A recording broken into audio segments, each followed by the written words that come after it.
This is the Creative Life Show, celebrating being highly creative in a less creative world. I'm Joanna Peters, coach and mentor to professional creatives and creative professionals. And I talk to other creatives, innovators and thinkers about how we create, face down our critics, stay on track, get noticed and paid, and do the work we want to do.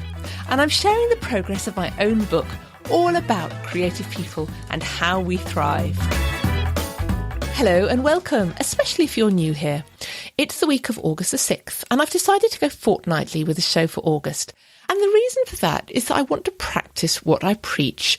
I talk a lot with my clients about the importance of stepping back from your work sometimes to refresh and regenerate. And I'm going to do just that. So one reason I'm thinking about this, I've been researching creative people and how we thrive for my book.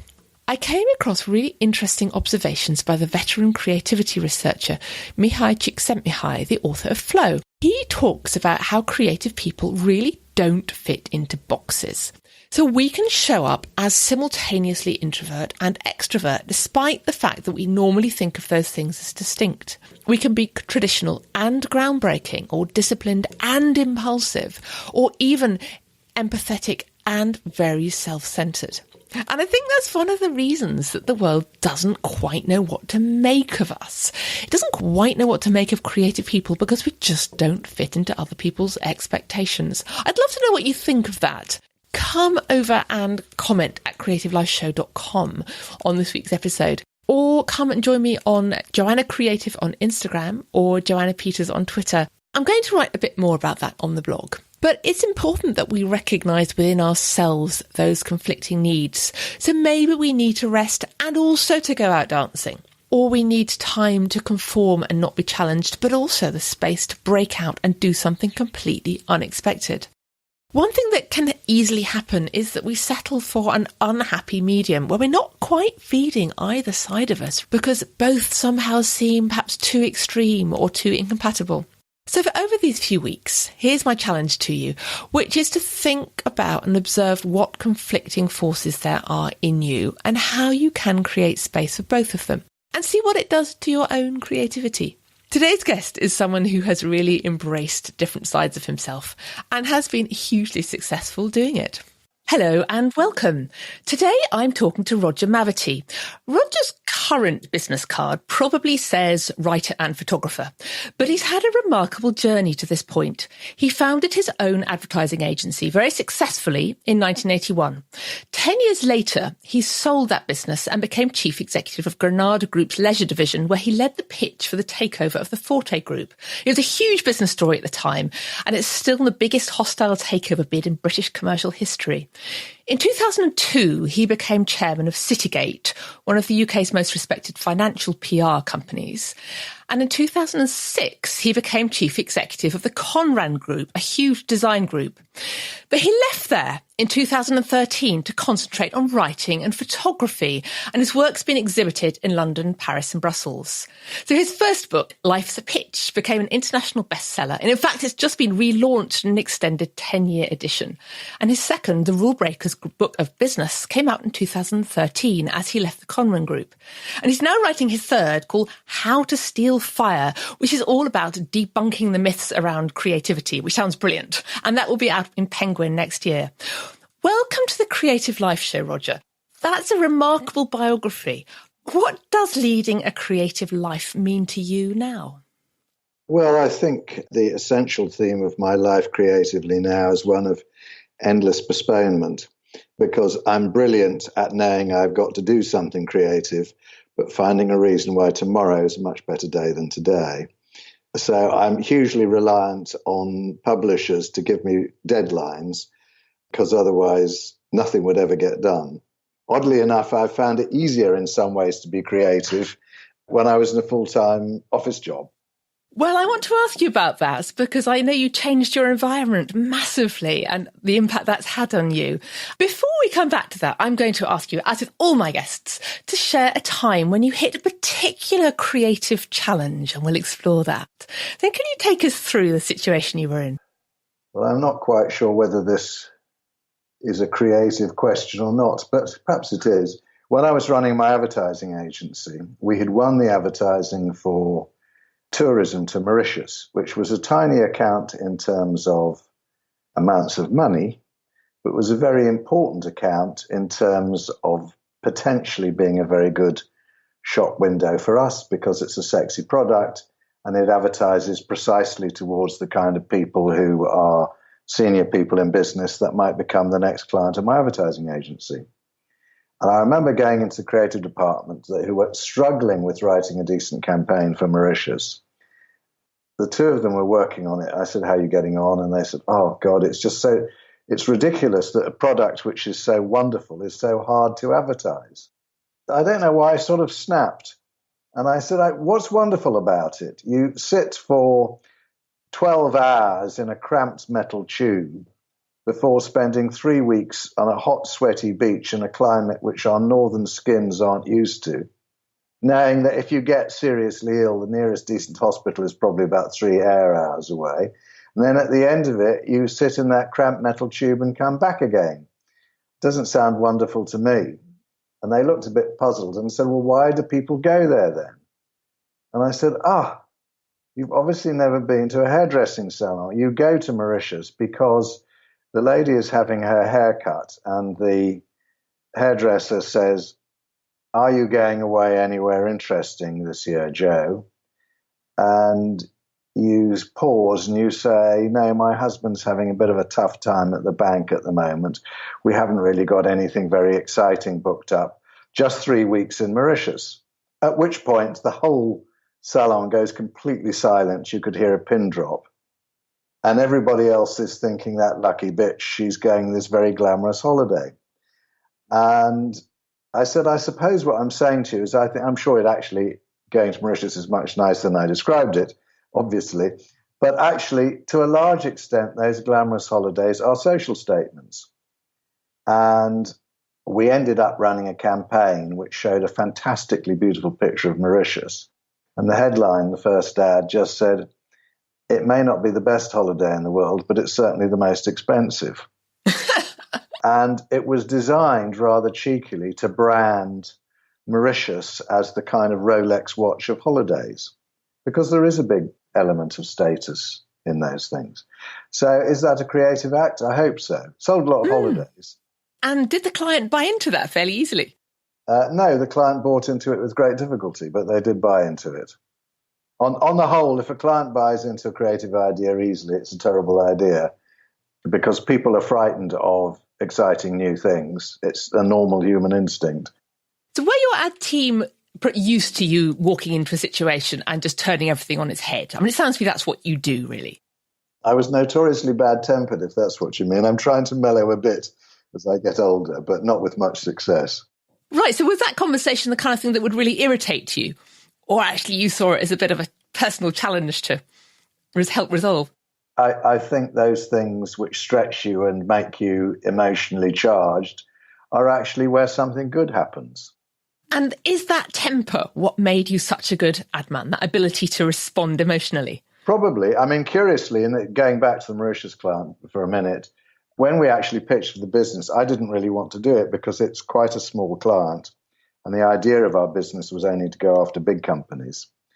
And we were working for people like Honda Cars and Burberry's. And I said, why are we going after this small holiday account? And I got kind of bullied into it by my partners because it would be a good shop window.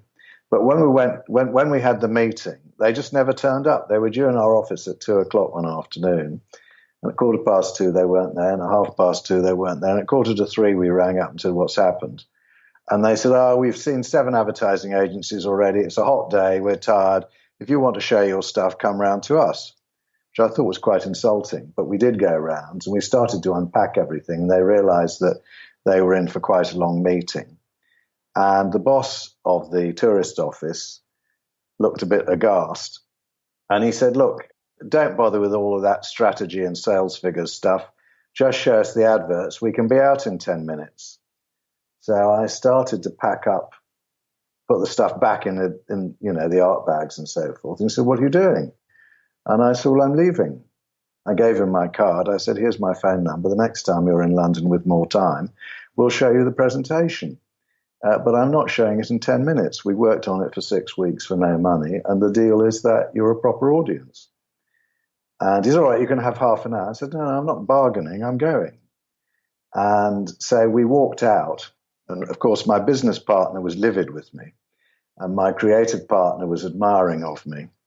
But there must be a God, because when we were on the pavement outside, we couldn't get a taxi. And while we were searching for one, a flunky came out and said, they've had a little chat. You can have as long as you want. Will you come back? So we came back and did the presentation. And the next day, the client arrived in my office and he said, I've come to tell you that you've got the account. And the reason is not because your presentation was any good. The reason is that you stood up to us.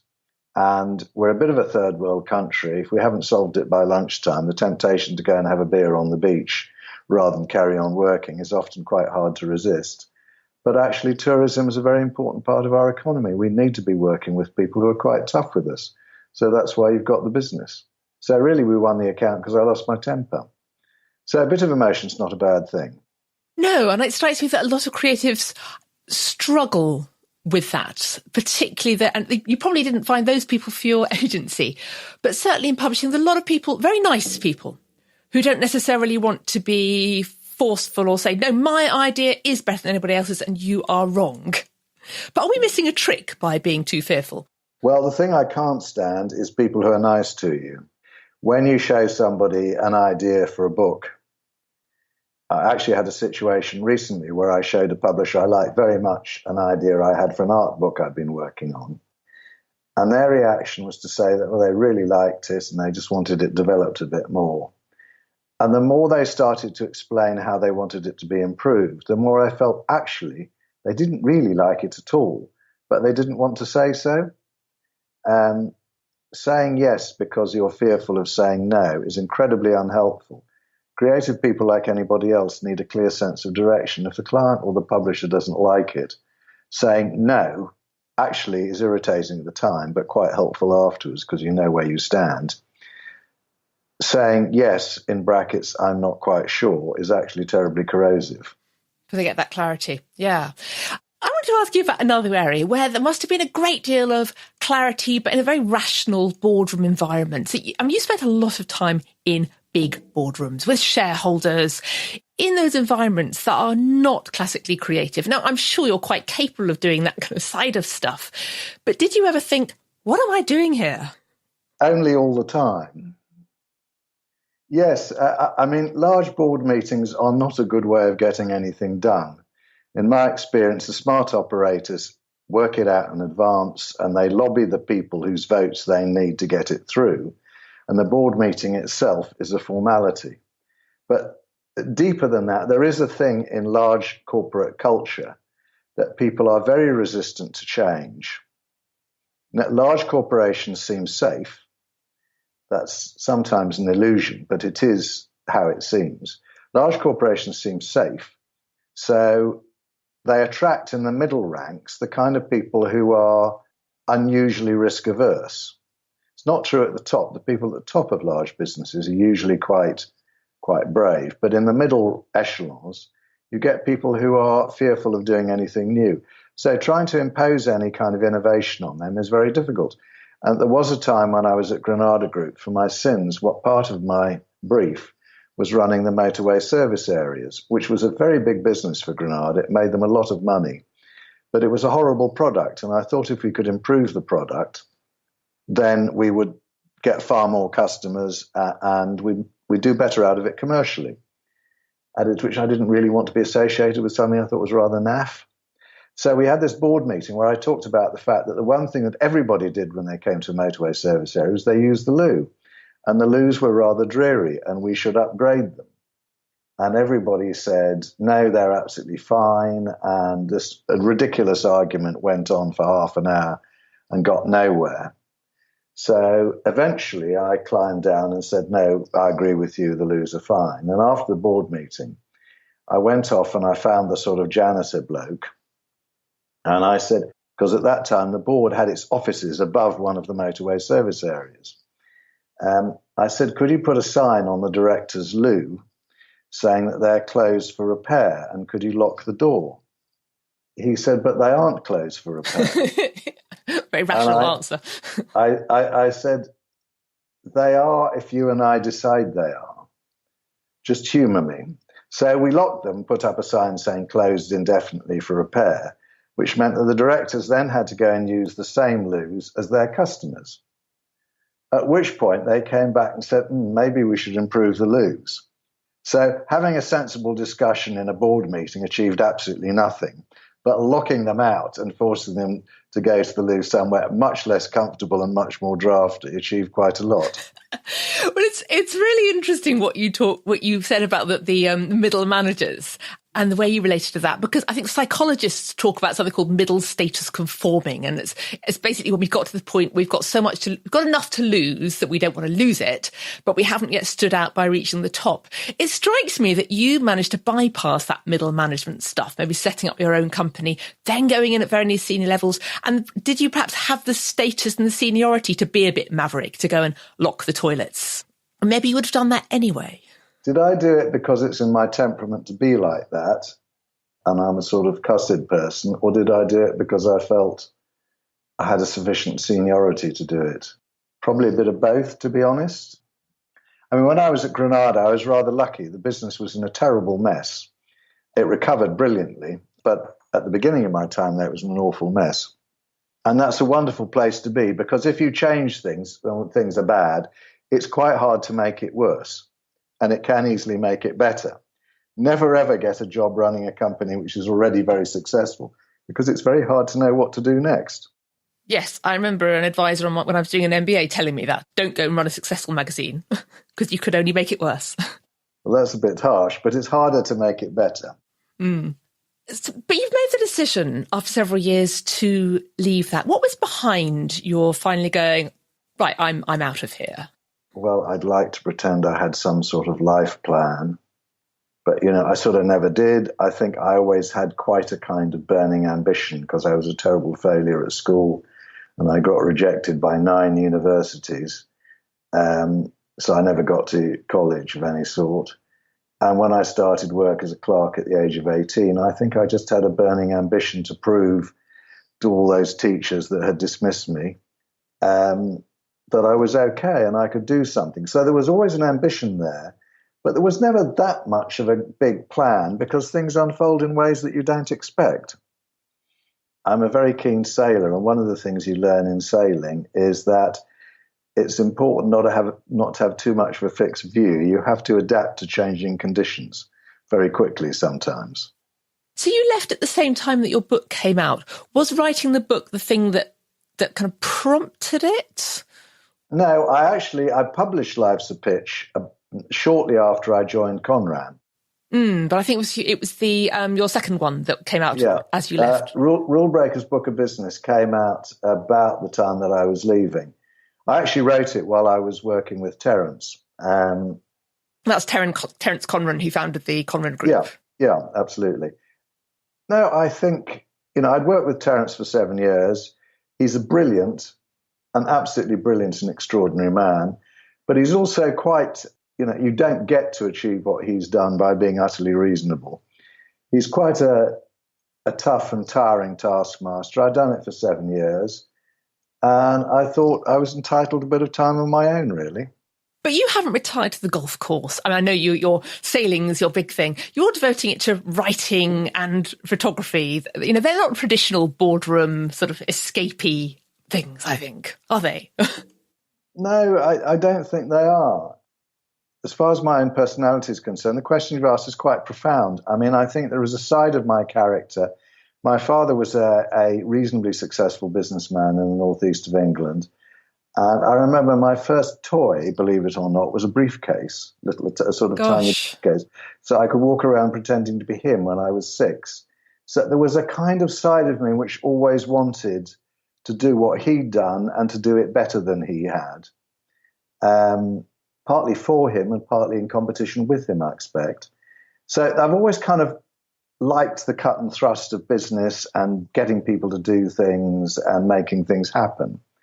But there's always been another side to me which has loved paintings and films and books and has been utterly beguiled by that world.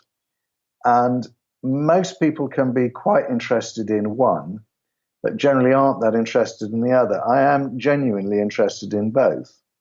So it's an oddity in that way. Well, I think that's why I wanted to invite you onto the show, because we do have this system that pushes us in different directions. Was your education quite sort of rational, business orientated, or had you always done the other things? No, my education was an advertisement for not being born into the British middle class. I went to a school called Rugby, which sadly hasn't been bombed, but should be. And it was awful. It believed in everything I don't believe in. It believed in team sports, not just because they're fun to do, which I agree with, but as a metaphor for life, that you achieve things working together. Really, you don't. You actually achieve things by being a powerful individual. You might need to get teams to support you, but it's individuals that change things. It taught you that conformity was everything and not questioning the system was everything. And my own instincts have always been exactly the opposite. I've always been a bit of a rebel and a bit anti-authority. So I hated being at Rugby, and it represented everything I think's bad about the British bourgeoisie. Oddly enough, I was grumbling about it to one of my sons and saying how it had nearly ruined my life. And he said, on the contrary, it was the making of you. You came into adult life so angry that you were absolutely determined to make a success of something. If they'd been nicer to you, you might have failed. I thought it was a very interesting insight. Yes, that is an interesting thing. And I've come across a number of people who've come from quite uncreative backgrounds who just burst out of it like that and say, no, I'm going to do this. And so now you are trying to bust myths about creativity. Are those things that have come from your life, things that you've been watching and saying, this is ridiculous? No, they are exactly that. I mean, particularly if you've worked I'm lucky in the sense that I've worked in a small entrepreneurial creative organization, namely my own advertising agency and indeed other people's advertising agencies before that, and then got catapulted into big corporate life. And you see that the attempts to achieve creativity in big corporate life, on the whole, follow almost the diametric opposite of what you really need to be doing. And they think that if you can't think of an original idea, you get 8 other people who also can't think of an original idea and send them off to some sort of rather grandiose hotel in the Cotswolds for an away day. There's terrible terms like away days and brainstorming make my flesh creep. And we know they don't work, don't we? We know they don't work, absolutely. And there's a man called Professor Ringelmann there is a thing called the Ringelmann effect, which is a sort of sociological research, which shows that the more people you put on a task, the less likely they are to achieve it. Yes, absolutely. And I mean, there's so much nonsense talked about creativity, isn't there, particularly by people who aren't creative. But is it misunderstood by creatives too, do you think? No, I don't think it is, actually. I mean, I think creatives have plenty of their own inner demons, probably more than their fair share. That's what makes them creative. Because on the whole, I think creativity comes out of pain rather than joy. So people that feel pain more are more likely to have good ideas. It was interesting working with Terence Conran, who's an amazingly creative man. He was absolutely dissatisfied with everything. Oh, that's interesting. He was dissatisfied with his chauffeur's attitude on the way to work, the way the car had been designed, the traffic jam, the fact that he had to wait for the lift, the fact that the secretary hadn't brought him his coffee the way he liked it. Everything from the most trivial upwards, he was perpetually dissatisfied by.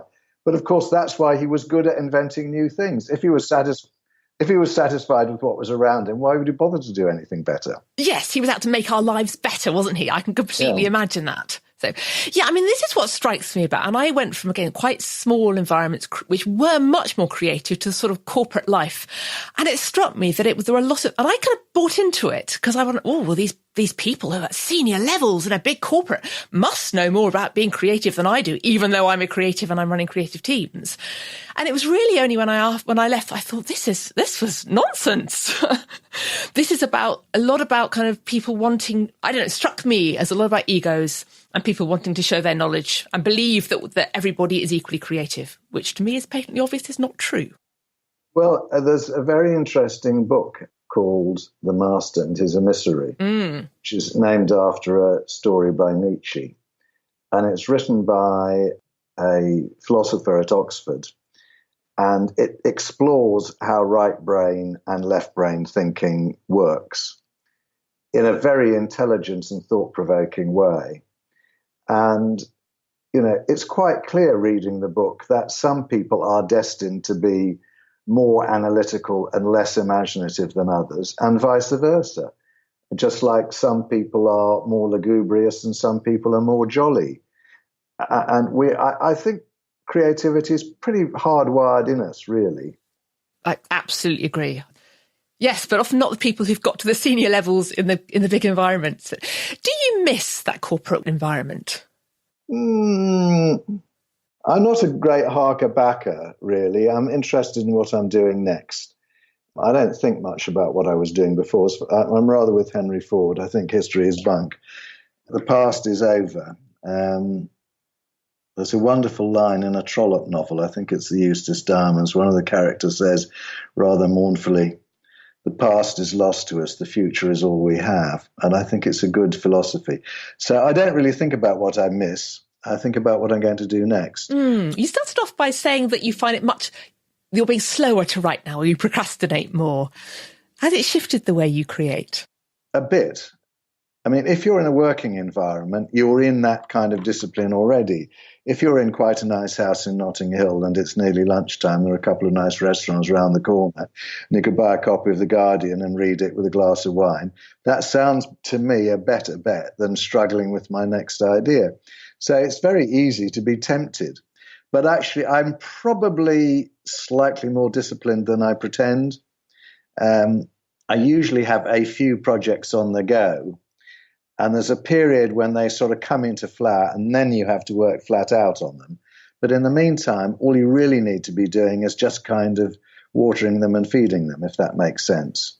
And is it easier to water them and feed them going out for lunch in Notting Hill than it was when you were deep in spreadsheets? I enjoy my life more because being deep in spreadsheets has got quite a high boring quotient, fairly obviously.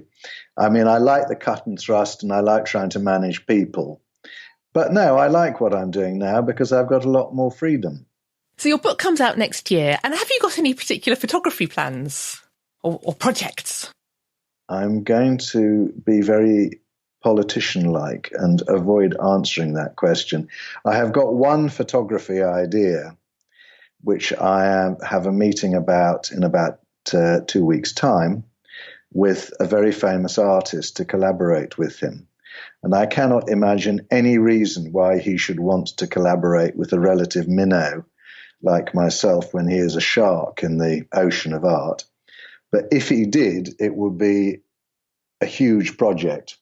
So it's potentially very big, but it's also quite unlikely to get airborne. So I'm going to be very coy about it until I know.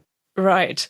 But I think it would be a foolish person who put money against that happening, given your background. Well, we'll see. You can only ask.